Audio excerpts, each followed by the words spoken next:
Boa noite, boa noite. Vamos começar mais uma resenha de mercado. Eu aqui com o César Casolari. Beleza? Tudo certo, César? Vamos lá mais uma vez, mais uma semana. Uma semana que no começo parecia que ia ser mais tranquila, aí já começou a ficar mais agitada. Tem mais coisa prometendo ainda aí para o final de semana. Mas vamos começar aqui do jeito que a gente sempre começou, do jeito que a gente sempre falou, dos Estados Unidos. Como que tá lá? Bastante novidades por lá, hein? Principalmente porque as autoridades do Fed reiteraram a visão de que não tem nenhuma pressa em começar a reduzir os juros por lá, né?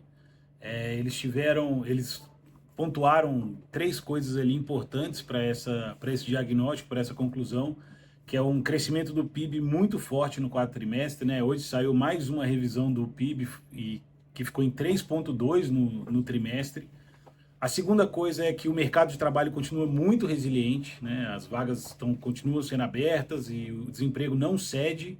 Em terceiro lugar, a inflação continua a pressionar lá o índice para os consumidores, né? Então são três pontos muito importantes e que é, esses três pontos se convergindo, né, para uma redução para uma possível redução da taxa, vai deixar o ambiente mais tranquilo para o Fed iniciar esses cortes aí. A gente tinha aquela primeira previsão lá atrás de um provável início de corte em março, essa já está praticamente descartada, né? Acho que não, a probabilidade é muito baixa de ter algum corte em março.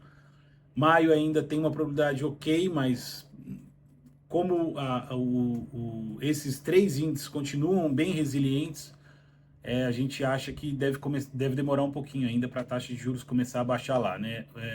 A gente ainda tem, fora esses três, a gente tem indicadores tipo o PMI, que é aquele de compras, né, Índice dos gerentes de dos compras. gerentes de compra. Ele continua acima de 50 no terreno expansionista. Vem um pouco abaixo de janeiro, mas ele ainda está bem alto, né? Tá 50 ponto alguma coisa, Sim. 51,4. E o principal, na verdade, é a política monetária do Fed, ela é restritiva, né? Eles estão com a taxa de juros bem alta, querem secar ali o mercado de dólares, né? Diminuir o crédito ou encarecer o crédito para ele diminuir, para diminuir a pressão sobre a produção e para daí para frente a gente ter uma redução nesses indicadores que eu falei para poder baixar os juros. Só que por outro lado, a questão fiscal nos Estados Unidos ela continua meio maluca, né? Ela não está seguindo o que deveria ser feito, que é uma redução de gastos, um possível aumento ou manutenção ali da arrecadação. E o déficit continua subindo. Desde que o Biden entrou na presidência, o déficit só subiu, né? Os gastos só aumentaram. Esse ano é ano de eleição, então provavelmente ele não deve cortar por agora também. Então parece que o único fator que tem para baixar os juros é a vontade do Fed, porque todos os outros indicadores estão indicando justamente o contrário, né? Que a taxa deve ficar nesse patamar aí. Também a gente não acha que deve ter alguma pressão para subir os juros, né? Acho que essa aí vai ser mais difícil ainda. Está bem descartada, né? Pelo menos nas apostas não passa nem É, perto. E esse é um drive muito importante, né? As pessoas estão esperando muito ainda a decisão dos juros. Porque os juros dos Estados Unidos especificamente, ele é o balizador do mundo. Então, todos os países têm títulos do americanos, utilizam ali como referência. E isso vai interferir na decisão de investimentos, de aplicações, e não somente investimentos financeiros, né, mas como as empresas investem no capital dela para fazer infraestrutura, comprar mais coisas, enfim. É um dado muito importante, muito relevante, que a gente já vem falando dele com bastante regularidade, e ainda a gente continua sem ter uma definição muito clara por enquanto, né? a gente fala que é sem pressa, né? Que o Fed está em baixar os juros, mas também não é tão sem pressa assim, né? Qual que é o problema dos juros altos dos Estados Unidos? A dívida que eles estão lançando fica mais cara, né?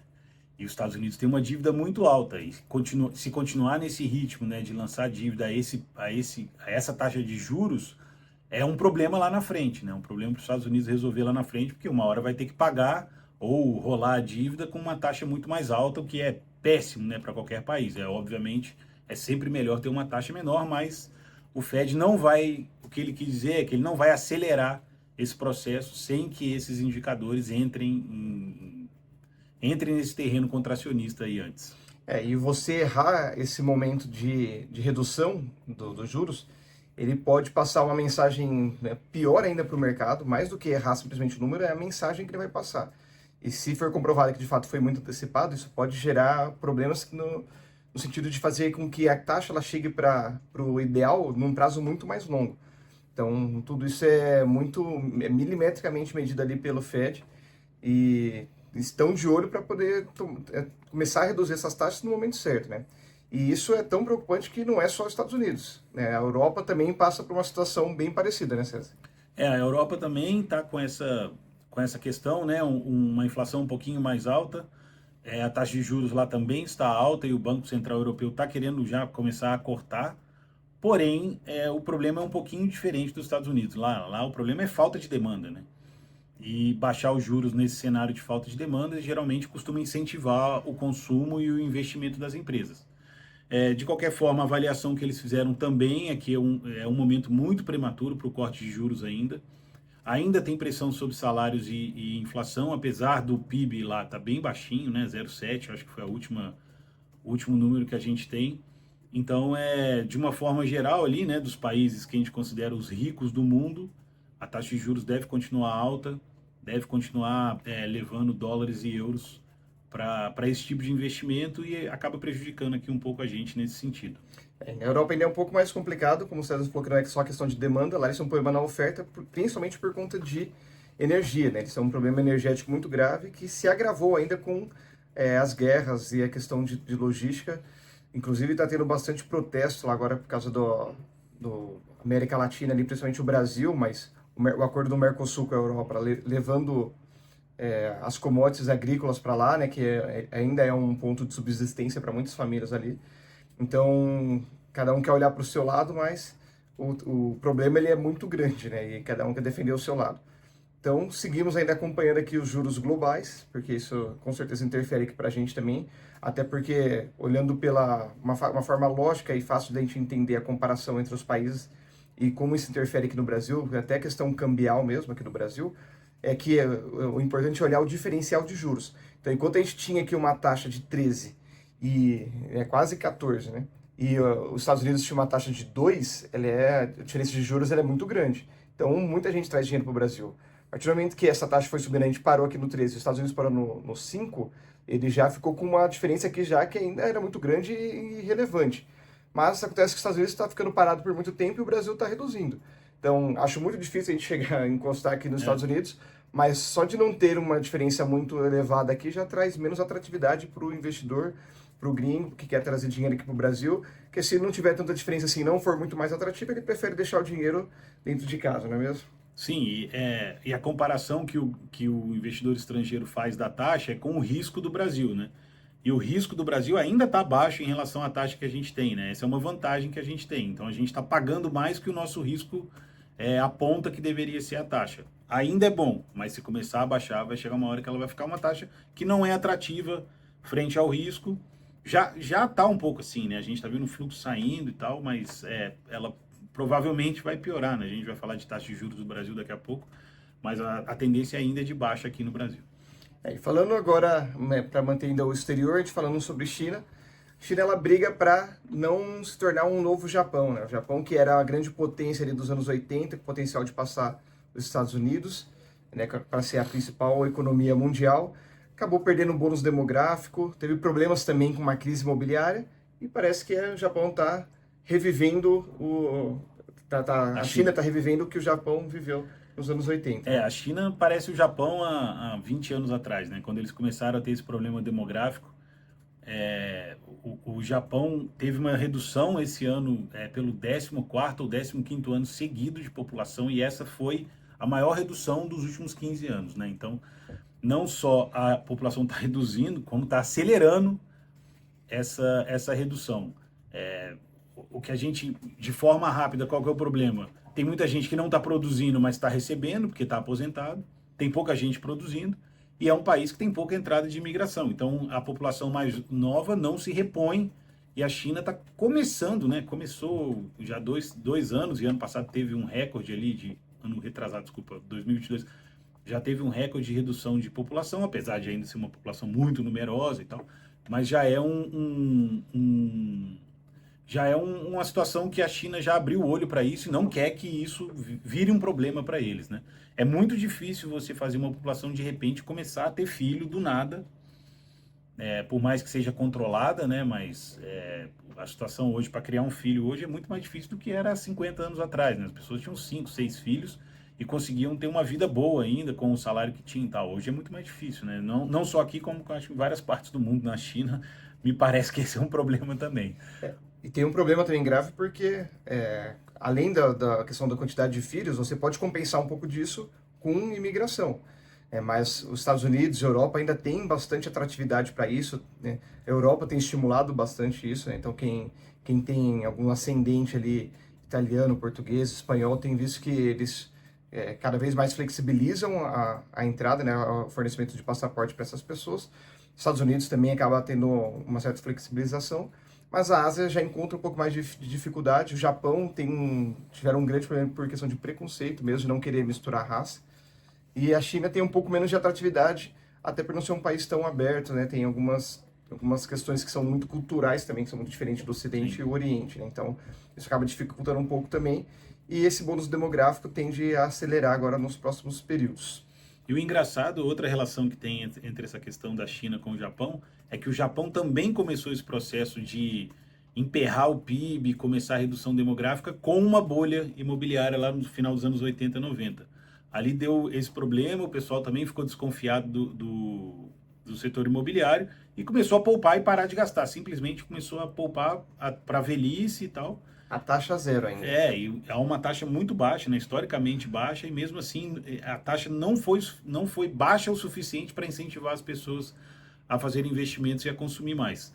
A gente tem uns dados aqui da China agora, né? A gente sempre fala que o setor imobiliário está com problema. Saiu um dado importante essa semana, que do volume de transações no setor imobiliário, né? Das 22 grandes cidades da China, as mais importantes, no geral, teve uma diminuição anual, né, do ano passado para esse ano, de 49% na procura por novos imóveis. Nas cidades maiores, né, que são a primeiro e segundo nível que eles separam, teve uma queda de 79%. Na terceiro e quarto nível, que são as médias, mas deve ser umas cidades gigantes lá também, caiu por volta de 49%, que é mais ou menos a média, e nas cidades mais baixas, 33%. Então, a redução da demanda lá é significativa, né? E agora a gente tem esses dados aí para acompanhar. A gente sabia que estava mal, mas ainda eu não tinha visto nenhum dado assim tão surpreendente ou tão impactante quanto esses aí, né? Então é um problema sério. O chinês parou de comprar, principalmente nas cidades grandes, médias para grandes, mas cidade média na China é sempre mais de 1 milhão de habitantes, então é muita gente, né, deixando de comprar. Isso pode virar um problema lá para a China e a gente sabe que pode ser o início de um problema grave, né? A gente já vem falando da deflação na China por falta de demanda, por questão de investimento também, que está difícil lá, e isso aqui, e a China pode fazer duas coisas, né? Pode fazer duas coisas, não. Primeiro, tem uma consequência direta aqui, principalmente para o Brasil, que eles são os grandes demandantes de commodities do Brasil, principalmente minério. Acho que proteína influencia um pouco menos, né? Porque o pessoal tem que comer, mas tem soja também, tem bastante coisa que a gente exporta para lá e pode ter um impacto significativo aqui para a gente. Com certeza. E olhando aqui agora para os hermanos, né? A gente viu que eles fizeram uma grande modificação lá na lei ônibus, que a gente acabou falando aqui, né? A lei geral. E tinham uma ideia inicial, foi comida ali no meio, perderam muita atratividade, muita força ali no Congresso. E o governo teve que ceder um pouco para conseguir aprovar algumas coisas. Não foi do jeito que era esperado, mas começaram a ter os primeiros reflexos, né? Pois é, a Argentina apresentou o primeiro superávit em 12 anos, né? O primeiro superávit mensal em 12 anos, foi no mês de janeiro agora, e a inflação deles ficou em 20% em janeiro, né? É um absurdo de inflação, 20% no mês, mas o esperado era 25%, então pelo menos esse dado veio um pouquinho melhor do que se esperava, junto com o primeiro superávit, né? Ou seja, teve um corte gigantesco de gastos na Argentina, que proporcionou esse superávit, né? Vamos ver se isso continua para fevereiro. Mas a lei ônibus caiu, ficou completamente paralisada e inviabilizada politicamente lá no país. E hoje mesmo a gente teve a informação que o Milei está cortando as verbas para os estados. Não sei dizer se é uma retaliação pelo não apoio à lei ônibus, né? Porque os governadores encabeçaram a oposição ali, muitos governadores são ainda ligados mais ao kirchnerismo do que ao peronismo, né? O peronismo, ele é meio... não tem esquerda e direita ali, mas o kirchnerismo, ele é bem oposição ao Milei, né? O Sérgio Massa era da ala do Kirchner, que perdeu no segundo turno para o Milei. E ele tomou essa ação. Agora os governadores prometeram que vão para a Suprema Corte para garantir os repasses para os estados, né, para as províncias que eles chamam lá. E vai virar uma guerra política, aí, uma guerra judicial, que o Milei tem que estar pronto para bancar ou correndo o risco de botar tudo a perder logo com menos de 3 meses de governo. E aí, ó, o ônibus vai virar só uma minivan aí daqui a pouco. Eles estão trazendo... estão diminuindo tanto ali, estão desidratando bastante. E, obviamente, a gente sabe que a política não é somente feita com fatos, né? Então, tem muita negociação, tem que abrir mão de algumas coisas. A popularidade do Milei já não é alta desde o início, ele já não foi eleito com uma popularidade alta. E está em xeque aí, e precisamos ficar de olho aqui também, acompanhar a Argentina, que é um dos principais parceiros de negócio ali nosso, né? Então, perde um pouco ali para a China, que é o principal, os Estados Unidos vem logo atrás, mas a Argentina já encabeça logo esses outros países que estão ali próximos, alguns ainda na Europa também. E falando do Brasil, também a gente está vendo que o plano, né, do Haddad desde o começo ali, que era aumentar a arrecadação, parece que começou a surtir um pouco de efeito, né? Deu certo, tá dando certo, pelo menos um plano do governo tá dando muito certo, que é o de aumento de arrecadação, né? A gente teve uma arrecadação recorde em janeiro, né? Um aumento de 6,67%. É o maior valor de arrecadação mensal desde 1995, né? Acho que não lembro se 95 já tinha o real, mas pode ser que sim, né? Foi de 280 bilhões a arrecadação, né? Agora a gente precisa ver direitinho como que ficou o gasto nesse período, né? Teoricamente tem que ficar mais baixo para a gente também ter um superávit, pelo menos um superávit mensal aí, né? A gente vem de um déficit recorde do ano passado, principalmente no final do ano. Tem a questão de ter sido precatório, que estava meio fora da expectativa, mas mesmo assim é gasto e pronto, né? É dinheiro que saiu do bolso e foi para fora. E o dinheiro que está entrando no nosso bolso acaba saindo via arrecadação também, né? Via mais imposto, via receita do governo, principalmente em 3 pontos, né? O aumento do PIS/COFINS dos combustíveis impactou bastante nessa conta. A tributação dos fundos exclusivos, que é uma pauta do Haddad, né? Que ele trouxe. Inclusive, hoje ele falou no G20 que a maior, 8% da arrecadação dos países do mundo são de grandes fortunas, de herança e tal, e ele quer fazer uma implementação meio geral, assim, uma regra global para esse tipo de imposto. E por último foi a tributação em cima do lucro dos bancos, né, que tiveram um ano espetacular. A gente está vendo os resultados, com exceção de um ou dois, mas a gente está vendo os resultados dos bancos agora que foram muito bons e que aumentou também essa arrecadação aí para janeiro. Qual que é o grande problema aqui no Brasil que nenhum governo consegue resolver? A gente tem, desde a promulgação da Constituição de 88, a gente tem um orçamento super engessado, né? Os gastos que a gente tem, eles são meio que obrigatórios, assim, nenhum governo consegue mudar isso, e vai para cima de 90% esses gastos. E a maioria deles são gastos com salário, com pessoa, né? Sai da conta do governo e vai para a conta de alguém, né? A maioria, disparado, é de aposentado e pensionista, e depois vem os salários do próprio Estado, setor judiciário, militar. Setores públicos de forma geral. Como em forma de salário e em forma de coisas que, obviamente, a gente tem que pagar os funcionários pelo trabalho deles, mas é um gasto que não gera nada, né? Assim, é um gasto que você está remunerando um trabalho que foi feito ali e que não é... Ele é fixo e a gente não consegue mudar muito isso. Dentro do que a gente consegue mudar, é ali que os governos têm alguma margem de manobra para poder cortar gasto ou melhorar a eficiência ou fazer alguma coisa nesse nível. Mas é muito pouco, o impacto é pequeno. Então eles foram direto para a arrecadação mesmo. Não parece que vai ter corte de gasto, né? A nova regra permite um aumento de até 2,5% dos gastos no ano, dependendo do aumento da receita. O aumento da receita está dado, então provavelmente os gastos vão subir nesse patamar, ou chegar nesse teto de aumento aí. Vamos ver, né? O governo tem um compromisso da LDO de fechar o ano de 2024 com déficit zero no orçamento, tirando os juros. e parece que o primeiro plano está dando certo, né? Que é aumentar a arrecadação. Vamos ver se vai sustentar isso pelos próximos meses. Lembrando que o orçamento do governo ele é muito parecido com o de qualquer família, de qualquer pessoa. É a entrada de dinheiro, a entrada de receitas e a saída das despesas. Então, a primeira perna ali que foi a receita veio positiva, só que o plano ali do governo que sempre a gente já viu, né, já conhece o Lula de algum tempo, e ele fala abertamente disso, que o Estado ele é um indutor da economia, então ele tem que gastar muito para continuar gerando mais emprego e mais receita consequentemente. Obviamente a gente sabe que tem algumas limitações nesse modelo e vamos acompanhar para ver se se o governo acabar não fazendo nenhuma besteira para que a gente possa buscar de fato déficit zero e começar daqui a pouco a ter superávit, né? Não dá para ficar com todo o valor sempre limitado ali e ficar pressionado, porque isso é um problema, né? Para quem acompanha a economia, esse é um problema que sempre existiu. A gente, pelo menos por enquanto, não vemos possibilidade de mudança agora no curto prazo. E pelo menos tivemos também uma outra boa notícia aqui pra gente. Quem acompanha a Bolsa, principalmente, viu uma alta bem forte ontem. E veio principalmente ali por conta da inflação, né? Abaixo do esperado, né, César? Pois é, a inflação, apesar de ter vindo quase o dobro de janeiro, né? Em janeiro a gente teve um índice de 0,31. Esse mês de fevereiro agora a gente tem até o IPCA 15, né? Que ele é medido do dia 15 de janeiro até o dia 15 de fevereiro. Ele veio em 0,76, um pouco abaixo do previsto pelo mercado, que era 0,80 a previsão. Quase em linha ali com o que era esperado, né? A gente teve uma pressão forte no setor educacional, né? Ele subiu quase 5% e é 0,30% do índice. Então, quase metade do índice veio do setor educacional por causa de aumento de matrícula, aumento de tudo relacionado com educação agora no começo do ano.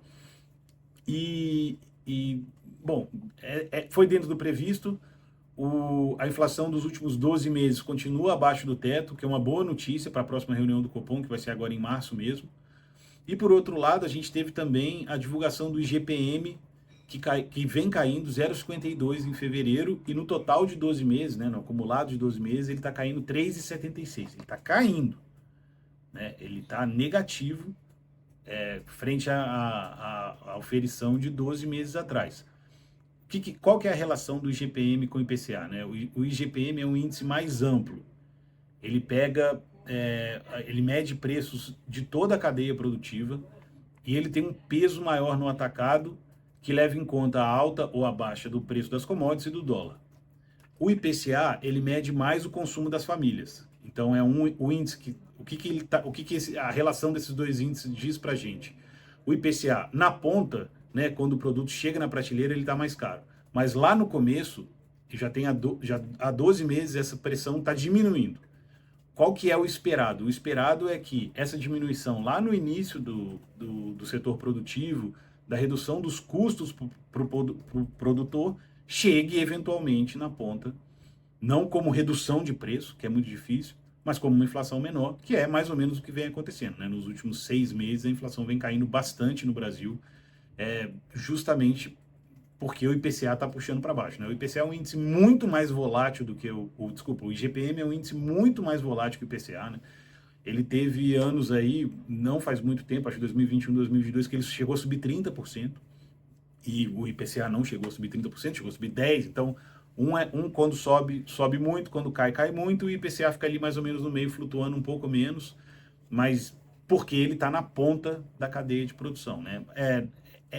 Um é medida de previsão do outro? Não é uma medida de previsão, mas é um indicador importante que os custos estão ficando mais baixos, né? A gente fala da China lá, que está com deflação e tudo mais, aí já é na ponta, né? A nossa deflação aqui, ela é no início da cadeia produtiva e deve puxar o IPCA para baixo, ainda a taxas positivas, mas isso facilita na análise do Banco Central a baixar os juros. Então, o indicativo de taxa aqui, de movimento do Banco Central na próxima reunião é manter a queda que vem sendo feita, 0,50, se eu não me engano. Isso aí. Então, o GPM ele é um índice de inflação mais voltado para o atacado, enquanto que o IPCA ele já é um mais varejo, né? Que conta mais o consumo das famílias. Fechou? Fechamos essa semana? Fechamos. E qual que é a curiosidade dessa semana? Pois é, cara, eu achei uma história aqui que eu acho que é uma história bem conhecida, mas quando eu fui reler ela para passar aqui como curiosidade, eu vi que tem uma ligação entre três coisas completamente inacreditáveis, que é a Nasdaq e o, a Nasdaq e o Nescau, cara. Você não vai acreditar nessa história. E pirâmide, né? Nasdaq, pirâmide e Nescau. Então vamos lá. Acho que todo mundo já ouviu falar em pirâmide financeira, principalmente aqui no Brasil, né? A gente teve uma onda aí de várias pirâmides de criptomoedas, né? Que dizia que se investia em criptomoedas, ou tem até uns mais sofisticados aí, que é mineração de não sei o que e tal, e no fim das contas é tudo a mesma coisa, é pirâmide. E qual que é a definição clássica e básica de pirâmides, né? Eu abro eu falo para você que eu tenho um investimento que vai te pagar muito acima do mercado. Eu pego o seu dinheiro, falo que estou investindo, mas eu uso esse dinheiro novo para pagar o investidor que já entrou antes, para pagar os juros para ele, e aí eu acho um outro investidor para pagar para você, e um outro para pagar para você e para o primeiro, e por assim vai. Chega uma hora que as pessoas querem sacar, dá algum problema, todo mundo quer um resgate, e a pirâmide quebra simplesmente porque não tem caixa para pagar todo mundo, porque aquilo era uma ilusão, não tinha investimento nenhum sendo feito, era só entrada e saída de caixa, não tinha nada sendo aplicado. Aconteceu isso nos Estados Unidos e foi a maior pirâmide da história. Chegou a 65 bilhões de prejuízo para os investidores, e tudo se explica porque era um cara de dentro do mercado, né? Ele começou lá de baixo, lá nos anos 70, ele fazia instalação de regadores de grama nos quintais dos Estados Unidos, conseguiu ali juntar $5.000, pegou um pouquinho emprestado do sogro, conseguiu um empréstimo, montou uma corretora, e essa corretora era uma corretora legalizada, que funcionava normal, né? Uma corretora eu ligo, quero comprar uma ação, antigamente não tinha, né, esse tanto de tecnologia, de celular e tal. Eu ligava na corretora e falava, quero comprar aí 50 ações da Coca, comprei para mim. A corretora comprava, cobrava uma taxa e me dava as ações. E a corretora do cara funcionou muito bem. Funcionou tão bem que chegou a ser uma das grandes corretoras dos Estados Unidos e era um market maker nos Estados Unidos. O que é um market maker? É alguém que é usado para estabilizar o preço das coisas, né? Para que a flutuação não fique tão grande, né? Então isso é uma grande honra para quem tem uma corretora grande. E dá liquidez para o mercado. Né? E dá liquidez para o mercado. Esse cara é o Bernie Madoff, né? Eu acho que tem até um documentário sobre ele no Netflix, quem tiver a oportunidade de assistir, vale a pena. A história é impressionante. E ele chegou a ser presidente da Nasdaq. Ele chegou a presidir a Nasdaq. Então ele tinha... todo mundo confiava no cara, ele tinha muito prestígio, ele sabia muito de mercado e ele sabia que a regulação em cima da corretora dele era muito grande, dali não poderia sair nada. O que deu na cabeça do cara, não sei, mas ele resolveu criar um hedge fund que é menos fiscalizado na SEC do que as corretoras, e ali no hedge fund ele começou a pegar dinheiro de pessoas que ele conhecia, porque ele conhecia quase todo mundo do mercado financeiro, grandes fortunas, e começava a pegar o dinheiro, e ele teve uma sacada boa, assim, em questão de gerenciamento de pirâmide, né, se é que isso existe. Ele prometia um retorno de 10% ao ano, que não é um retorno tão alto, mas também não é um retorno baixo para os Estados Unidos, é um ótimo retorno. E ele sempre pagava os 10%, porque ele estava sempre crescendo. Então as pessoas olhavam e falavam, putz, não é uma pirâmide, porque se fosse uma pirâmide, o cara me oferecer muito mais. Então o cara sabe o que ele está fazendo, ele já foi presidente da NASA, já conversou com várias empresas, então o cara sabe investir e tal. E muita gente grande foi botando dinheiro com ele. Ele chegou a ter dinheiro de banco dentro desse hedge fund. E tudo ia bem, até que ali por volta no final dos anos 90, apareceu um cara ali que era um auditor de fundos e tal. Ele chamava Harry Markopolos. E ele falou, cara, isso aqui é insustentável, não tem investimento aqui dentro. Isso aqui é uma pirâmide e tal. Mas ninguém acreditou, porque o prestígio do cara era gigantesco, ninguém acreditava. E ele dava entrevista falando, é impossível burlar a SEC. A SEC é muito bem regulada, ninguém consegue por tanto tempo fazer isso, tal, com a cara de pau inacreditável. Depois, qual foi o grande problema, que é o grande problema de todas as pirâmides?